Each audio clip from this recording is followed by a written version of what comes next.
Hello, and welcome to today's topic, which is the fundamental theorem of calculus. As the name suggests, this is a very important theorem within the field of calculus, so we'll dive straight in. Okay, so we're going to let big F of x be the integral from a, constant a, to the variable x of this small f of t dt. And by doing this, what we're doing is basically creating a new function. Okay, as we vary this x, this big F of x is now a function based on the variable x. Okay, and of course it gives the area under that curve as we vary the x. Okay, and the fundamental theorem of calculus, the first part, part 1, says that if this small f is continuous, that's important, and if we let big F of x be this integral from a to x of f of t dt, then this big F is a differentiable function on a to b, and its derivative gets us back to the small f of x. Okay, so that's our theorem. So we take an example. What is the derivative of the integral from -1 to x of e to the t minus sine of 2t dt? Well, it's simply taking the function, the e to the t minus the sine 2t, and throwing in the x, so we get e to the x minus sine 2x. Okay, it's fairly straightforward. Let's go to the second part, so the fundamental theorem of calculus part 2.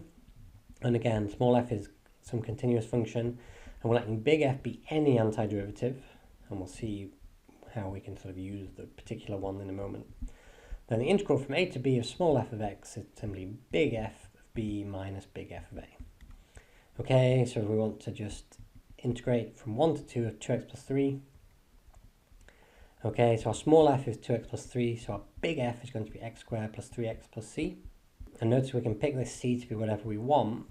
And since we're going to subtract them in just a second from here, the c's will cancel anyway, so it doesn't matter what we choose, so we just sort of, by convention, always pick that c to be 0.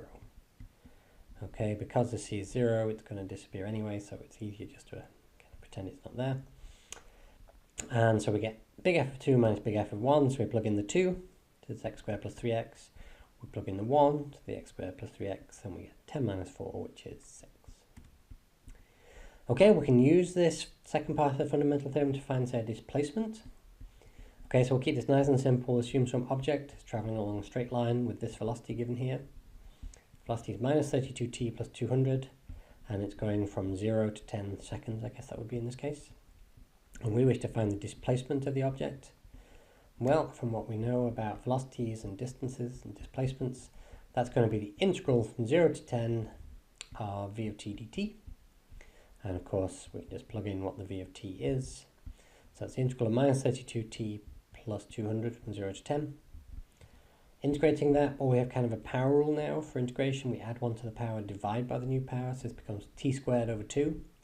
And of course, because we started with a minus 32, that becomes a minus 16. And our rule for antiderivatives, when we antiderive 200, we get 200t, so that goes there. And then it's just a question of plugging in the 10 and the 0. Plug in the 10, we get negative 1600 plus 2000. Plug in the 0, of course we just get 0, so we get 400, and in this case it's feet. And so notice that's displacement. Maybe think about what this looks like graphically. Okay, so the function we have there is the velocity function. And what our integral is really finding is the net area. Okay, so notice we have some area above the curve, some area below the curve.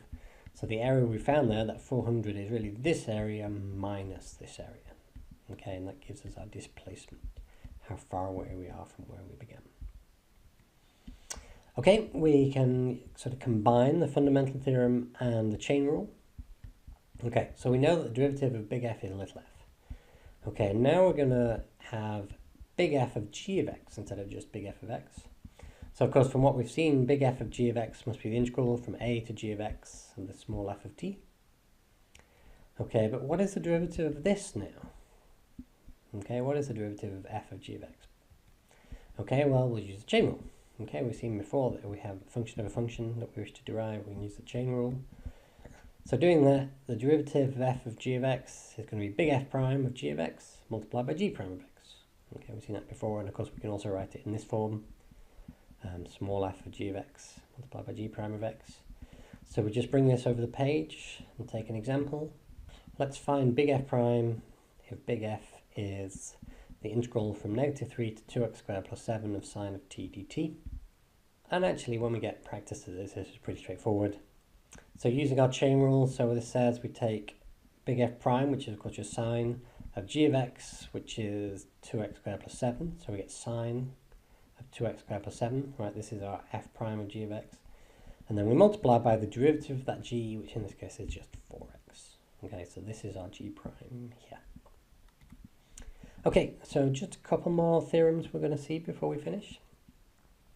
Okay, so we're going to let small f be again continuous. And what this says is there exists a value c in the range a to b, between the values a and b, such that the integral from a to b of f of x dx equals f of c multiplied by b minus a. Okay, and to describe sort of what's going on here, I think we'll need a picture. Okay, so this is the integral from a to b of some function. Okay, so some arbitrary function. And the integral gives us the area under that curve. And this is kind of the left-hand side here, right? This is this piece. And how we can show that that equals the right-hand side? Well, let's think about what the right-hand side is. Okay, this f of c is just a constant. The b minus a is the width of the function, so the a to the b. So what this says is there's a rectangle. Okay, its height is f of c, its base is b minus a, goes from a to b, that has the same area. Okay, so we go back, this area and this area are the same, and in fact this says that the c must exist somewhere between a and b, such that f of c gives that area, it gives that necessary height. And of course you can see that's definitely the case here. In fact, in this case there are two places where this is true, so our c could be here or here. Now this theorem doesn't actually say how to find c. Okay, we have to sort of work backwards through that. Merely it says that it exists. Okay, so that's the mean value theorem. And we're going to have one more definition, which is actually the average value of a function. Okay, so the average value of some continuous function from a to b is given by this. So it's 1 over b minus a, and then the integral of a to b of f of x dx. Okay, and it's actually pretty straightforward, just plugging in the values. So again, we'll take a very straightforward example. Let's find the average value of y equals x squared on 0 to 4.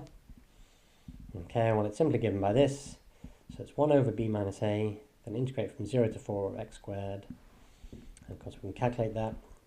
Again, we use the power rule for our antiderivative or integration. So it becomes x to the 3 over 3. Between 4 and 0, we have the 1 over 4 outside. And just calculating that, we get 16 over 3. So that is the average value of x squared from 0 to 4, and of course it's between f of 0 and f of 4. Okay, that's about all for today.